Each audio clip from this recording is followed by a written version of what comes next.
Энэ удаагийнхаа бичлэгээр 2023 онд нээлттэй хийсэн Өмнөд Солонгосын гэр бүл драм төрлийн My Heart Puppy киног товчлон ярьж өгөхөөр сонголоо. Та Univision-ийн удирдлага алга болоод олохгүй байгаа юм шүү дээ. Тэгвэл Univision-аа удирдахад заавал удирдлага шаардлагагүй болсон байна. Та Tokyo аппликейшны Movie Mini app руу нэвтэрч гэрээний дугаараа оруулан төхөөрөмжөө холбоод Univision-ийн утсаараа удирдаарай. Бас нэг зүйлийг сануулж хэлэхэд зөвхөн хамгийн сүүлийн үеийн ATV төхөөрөмж дээр л ажиллаж байгаа юм байна. Минсу их л чухал зүйл бичиж байгаа бололтой. Тэр цаг хүлээж байгаад 6 цаг болмогц яаран ажилласаа гарч скутерээр явсаар гэртээ ирэхэд нохоо Роныг угтан авна. Минсу нохойндоо гэр бүлийн гишүүнээс ялгаагүй хайртай гэдэг нь байгаа байдлаас нь шууд л ойлгомжтой. Тэр Ронид хоолыг нь бэлтгэн өгч дараа нь өөрийгөө чухал үйл явдалд бэлдээд бөгж гаргаж ирэн догдлоно. Явхаас өмнө Минсу Ронид чухал өдөр болохоор өнөөдөр салхилуулж чадахгүй ч амралтын өдөр дуртай цэцэрлэгт хүрээлэнд нь тоглоулна гэж хэлээд явлаа. Ингээд Минсу зорьсон зоогийн газартаа ирэхэд түүний найз бүсгүй Сонгён хүлээж байв. Сонгён маш их өлсөж байгаагаа илэрхийлэхэд Минсу жаахан юм ярьж болох уу хэмээн зөвшөөрөл аваад ингрээсээ цаас гаргаж ирэн өнөөхөө бичсэн зүйлсээ уншиж эхэлдэг. Анх танилцсан өдрөөс хойш мянга дахь өдөр нь дохиож байгааг өөрийгөө эмзэг ичимхий дутагд лихтэй гэдгийг дурдаад цаашдаа найз охиныхоо хувьд хамгийн сайн залуу болно гэдгээ уншина. Эцэст нь найз бүсгүйгээ насаар нь жаргалтай амьдруулах нь өөрийнх нь мөрөөдөл гэдгийг хэлээд гэрлэх санал тавих ба Сонгён зөвшөөрдөг. Энэ хооронд бэлдэржуулах төвд Жингүүг орлого муутай байгаа болохоор боломжоор зээлээ төлөе гэдгээ нагад сахтаа утсаар тайлбарлана. Түүний хувьд өмнө нь нах цахаасаа мөнгө зээлж кофе шоп ажиллуулж байгаад дампуурч одоо бэлдэржуулах төвд ажиллаж байгаа юм.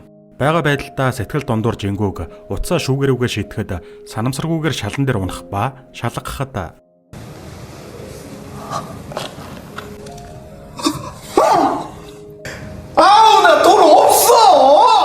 энэ хооронд зоогийн газарт Минсу найз бүсгүйдээ гэрлээд хаана амьдрах талаараа бодож байснаа хэлнэ. Тэрээр өмнө нь найз бүсгүйдээ хэлж байгаагүй ч ээж нь нас барахад нэр дээр нь байсан байшинг өвлөн авсан бөгөөд тэр байшинг зарж найз бүсгүйнхээ ажилд ойрхон орон сууцанд орох бодолтой байгаагаа хэллээ. Гэтэл найз бүсгүй нь Минсуг энэ талаар өөрт нь хэлээгүүд тунирхан өөрсдийгөө нууцгүй хосууд гэж боддог байснаа илэрхийлнэ. Бодолгүй найз бүсгүй нь өөрт нь ч бас хэлээгүй нэг зүйл байгаа гэд цүнхнээсээ харшлын юм гаргаж ирэн өөрийгөө нохойны шүлснээс харшилтай хоолойн хавдаад амьсгалж чадахгүй болдог гэдгээ тайлбарладаг. Тэрээр өнгөрсөн хугацаанд Рониттэй уулзах болгондоо энэ эмийг уудаг байснаа хэлнэ. Минсугийн ээж нь нас барснаас хойш нохой Ронин л түүнд ханьулж ирсэн болохоор гэр бүлийн гишүүн шиг болохоор Сонгён Минсугийн санааг нь зоохгүйгээд өнөөдрийг хүртэл эм уусаар иржээ. Тиймээс гэрлээд хамтдаа амьдрах бол өдөр бүр харшлын эм ууж чадахгүй гэдгээ хэлнэ. Үүнийг сонсоод Минсу хэсэг бодолд автаж байгаад өмнө нь Роныг хамаатнууд нь үе үе хардаг байсан болохоор тэд тэжээчгэн гээд найз бүсгүйгээ дахиж эм уух шаардлагагүй болгоно гэдгээ хэллээ. Минсу Жингүүг хоёр үеэлүүд бөгөөд Минсу үеэлдээ Сонгёны харшилтай байсан талаар нь ярьж Роныгоо яах ёстой талаар ярилцсан.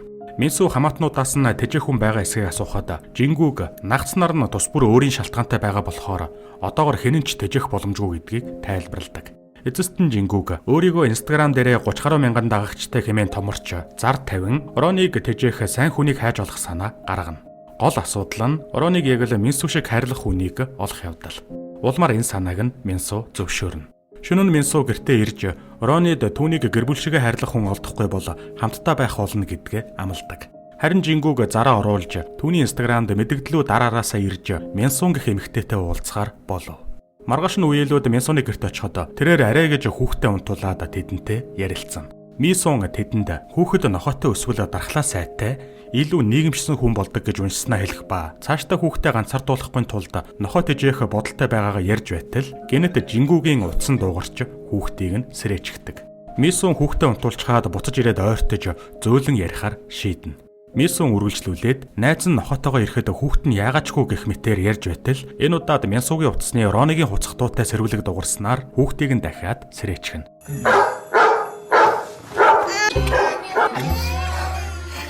Улмаар Минсун тэдэнд уралснаар тэд явхаас өөр аргагүй боллоо. Дараагийн хүн нь дахианы бизнесээр баяжсан тэр бомтон залуу байх ба гадаадын лаг хүмүүс нохой салхилуулаад явж байдаг болохоор миний ч мөрөөдөл бас тийм гэж ярина. Гэтэл үеэлүүд буудан дээр суух гэтэл тэр бомтон залуу тэднийг суулгасангүй. Учир нь тэрээр хитэ цэвэрч зантай гэдгээ тайлбарлан тэдний хувцсан дээрх үсийг нь авдаг. Тиймээс Минсу нохойноос байнга үсэ ундаг гээд тэжээвэр амтан гэрийн гоёл биш гэдгийг тайлбарлаад явлаа. Дараагийн айл нь Жингүүгийн кофе шопоор байнга үйлчлүүлдэг байсан үйлчлүүлэгч бөгөөд нохой нь хорт хавдраар өөд болсон айл байв. Энэ нь хүүд нь хүн дээр тусч өрөөнөөсөө ч гарахгүй болжээ. Аав нь хүүгээ дуудаж байх хооронд Жингүүг Минсууд нохойнуудыг асардаг газрын зургийг харуулхад Минсууд энэ газар ихэд таалагддагч ганц асуудал байгаа нь их хол газар гэдгийг Жингүүг хэлдэг. Энэ үед хүүгийн аав нь ирж нохойныхоо зургийг харуулхад Ронитой ихэр гэмээр адилхан нохой байлаа. Улмаар аав нь Минсууныг адилхан нохой тэжээдэг болохоор хүүтэй нь ойлголцож чадна гэд түүнийг ярилцуулахаар явуулдаг.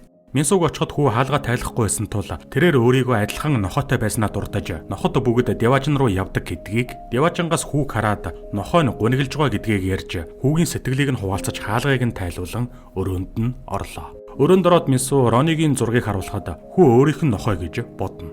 Минсу өөрийнх нь нохой Рони гэж тайлбарлалтал хүү юу хуцаад байгаа юм бэ? Энд чинь миний нохой байна гэж хэлдэг.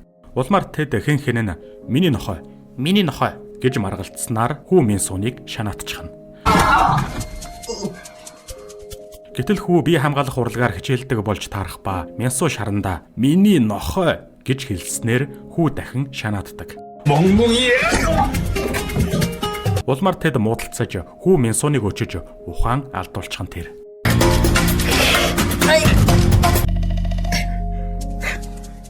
Хүү доошо бууж ирээд тэр ах согтчихож гэж хэлснээр Жингүүг өрөө рүү н ороход Минсу ухаангүй байх ба Жингүүг яаж ядарсан болоод айлд унтчихдаг байна хэмээн гайхдаг. Ингээд энэ айлч бүтсэнгүй. Үеэлүүд байшингийн хажуугаар явхдаа Минсуны ээжийн байшинтай таарснаар тэрээр ээж нь нас барсан үеийг дурсан санана. Ээж нь нас баран шаналж байхад Ороны ирж сэтгэлийг нь тайтгаруулж байжээ. Маргааш Жингүүг мөнгө зээлсэн нах зах нь Рэй гэдэг хар нохойтой болохоор нохой тэжээсэн дуршлагатай том байшинтай гэдгийг хэлж нах захаасаа Роныг тэжээхийг гуйж үзэхээр шийднэ. Тэд ахындаа ирэхэд хоёр нохой нь хоорондоо ихэд нийцтэй байсан тул Минсуд таалагддаг. Тиймээс Жингүүг ахаасаа гуйхаар дотгошоо орлоо. Гэтэл Жингүүг асууж амжаагүй байтал нах зах нь Бостонд байдаг охин нь төрөх гэж байгаа болохоор багадаа л 6 сарын хугацаатай гадаад явах хэрэгтэй болсон тул Рэй гэх нохойг нь харж өгөхийг Жингүүгээс гуйдаг. Хариуд нь түүнд кофе шопоо нэгт нь зээлсэн 30 сая воноо авахгүй гэдгээ хэлж гуйснаар Жингүүг зөвшөөрөхөөсөөр арга байсангүй. Ингэснээр нохойндоо эзэн олж өгөх гэсэн биш өөрсдөө хоёр нохойтой болчихсон тэр. Хэдийгээр Минсу нөхцөл байдал илүү дортчихлоо гэж Жингүүгэд гомдолж байгаач нохойн тайртай болохоор хоёр нохоогоо усанд оруулж асарч тойголсоор. Оройн Жингүүг нохойнуудын жаргалтай байгаа зургийг Инстаграмаас Минсуд харуулж холч гэсэн нохой асардаг энэ газар руу явах санал тавихад эхэндээ Минсу эргэлзэж байсан ч эцэст нь зөвшөөрнө. Маргааш нь тэд аян замдаа явж байтал хажууд нь машинтай нэг нохой зэрэгцэн ирлээ. Жингүүг нохойг өхөөрдөж Минсугийн утсаар зургийг нь дарах гэхэд машин донсолсноор утсыг нь унгаачихдаг. Минсу уурлаж очиж утсаа шалгатал.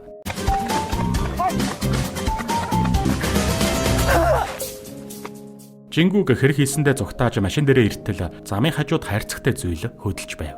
Очоод шалгахтал хайрцагт 4 гөлөг хийгээд орхижээ.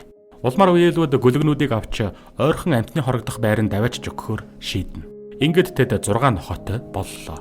Дараа нь тэд нохойны хорогдох байранд ирж эзэн эмэгтэйтэй Минсу уулзна. Минсу 4 гөлгийг үлдээх бодолтой байгаагаа хэлэхэд эмэгтэй энд зай байхгүй гэдгийг хэллээ. Тэгээд эрлиц гөлөгнүүд болохоор эзэн олдохгүй эцэстээ унтуулна гэж хэлв. Үүнийг сонссон Минсу сэтгэл нь өвдөж гөлөгнүүдээ барьсаар машинда буцаж ирэн Жингүүгэд гөлөгнүүдийг энд үлдээвэл үхнэ гэж хэлдэг.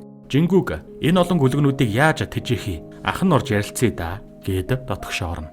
Эмэгтэй хүмүүс нохойнд ямар харгас хэрцгий ханддгийг өөрийнхөө яагаад ийм ажил хийх болсон түүхийг нулимс туслуулан ярьж Жингүүгийн сэтгэлийг өвдөгдөг. Маш олон нохой байдагч хорогдох байрны хэмжээ хүрэлцэхгүйгээс болоод аргагүй эрхэнд нохойнуудыг унтуулдаг гэдгийг эмэгтэй тайлбарлана. Тэгээд өрөөнд байгаа нохойг одоо 1 цагаас унтуулна гэдгийг хэллээ. Эмэгтэй орон сууцанд амьдардаг хүмүүс нохтын шал майжих чимээж ихэнд чиртэйгээд хумснуудыг нь суглаад авдаг тухай ярьж нохойг Жингүүгд өгснөөр тэрээр нохойны царайг харан өхөрдөж сэтгэл нь уярдаг.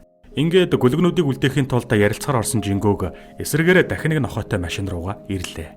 Минсу дахин нэг нохой нэмэгдсэнд гомдлоход Жингүүг нохой өөрлөө нь хараад өхөрдөн байсан болохоор өхүүлэхийг хүсээгүй гэдгээ хэлж чи дөрвийг би нэгийг авчирлаа гэж өөрийгөө өмөрдөг. Эцэст нь үеэлүүд нэг нохойндоо тэжээх эзэн хайсан биш 7 нохойтой боллоо. Замдаа тэд нэг газар хонох ба маргааш өглөө нь Минсу буудлын эзэн хүнд гинжээр гинжилсэн нохойг загнаж байхыг харна. Буудлын эзэн нохойнуудыг тэжээж угаад хоолны газарт зардаг гэж хэлхийг сонсоод Минсу сэтгэл нь өвдөж өвгөнд мөнгийг өгөөд дахиад нэг нохойтой болох нь тэр. Үүнийг мэдсэн Жингүүг толгойс эксэрхээс өөр яах вэ? Одоо тэдэнд ганцхан найдвар байгаа нь зорж яваа нохой асрах газар. Гэсэн ч үеэлүүд нохойнуудаа эрхлүүлэн сэтгэлээ сэргэн. Эцэст нь тэд зорьсон газартаа ирлээ. Энэ газар яг л нохтын Деважин гэмээр газар байв. Байнга салхитуулж тоглуулж харж ханддаг олон ажилтнтай эзэн нь нохтод тайртай баян айлын охин. Харамсалтай нь эзэн бүсгүйн Паркинсоны өвчин дуусч амьдрах хугацаа багуулджээ. Улмаар үеэлүүд эзэн бүсгүйтэй уулзна. Үеэлүүд өөрсдийгөө танилцуулж Минсу эзэн бүсгүйд гэрлэх гэж байгаа бүсгүйн нохооны харшилтай гээд үргэлжлүүлэн өөрийн шалтгаанаа хэлэн нохоондоо ч бас хайртай болохоор хэдийгээр өөрт нь хэцүү байгаа ч энд үлдэх хүсэлтэй байгаагаа хэлдэг. Эзэн бүсгүй толгой дохиход үеэлүүд бусад нохойнуудаа ч бас үлдээж болох эсхийг асуухад бас л толгой дохиж тэд баярлснаа илэрхийлнэ. Минсу нохойг нь Ороны гэдэг гэхэд бүсгүй нэрийг нь мэдэхгүй байсан ч хамаагүй. Хоол өгөхөөр хүрээд ирдэг юм. Нэг л өдөр үхэхээс хойш нэрийг нь мэдэж яах юм гэж хэлэн үеэлүүдийг алмааруулдаг. Үргэлжлүүлээд бүгд л үхдэг. Нохойнууд үхэхээр ажилчид хашаанд булчдаг юм гэж хэлнэ. Минсу нохтыг үхэхэд гуниглдгүй юм уу гэж асуухад бүсгүй гуниглж яах юм? Угаасаа хаягдсан ноход. Энд ирээгүй байсан ч үхэх л байсан. Ядаж энд ирээд жаргалтай байж байгаад үхдэг юм гэлээ.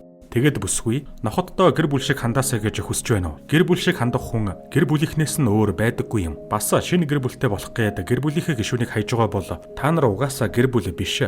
Юу ч болсон хамтдаа дуусах холбоог л гэр бүл гэдэг юм хэмээн хэлдэг. Энэ үг үеэлүүдэд нэгийг бодогдуулсан бололтой. Тэд далайн ирэг дээр сууж нохойнуудаа үлдээх үү яах уу гэдгээ шийдэн ярилцсан. Минсу бүсгүй хэлсэн юу ч болсон хамтдаа дуусах холбоог гэр бүл гэдэг юм гэсэн үгийг зөвгээд Ороны одоо 11 настай болохоор өвдөхгүйгээр амьдралаа гэхэд 3 жил гарны хугацаа үлдсэн гэдгийг хэлнэ. Тиймээс найз бүсгүйтэйгээ ярилцаж хурмаа хойшлуулах талаар ярилцсан гэлээ. Үүнийг сонссон Жингүүг өөрийгөө Ороныг харна, нах цахтайгаа ярилцаж байгаа дэрэх чарангаа гэрт нь амьдарч бай гэсэн санааг гаргадаг. Угаасаа нах цахана мөнгө авахаа болсон болохоор хэсэг амралт авъя гэдгээ хэлнэ. Оройн үеэлүүд нохойтой орж болдог буудалтай байрлаж нохтой эрхлүүлсээр.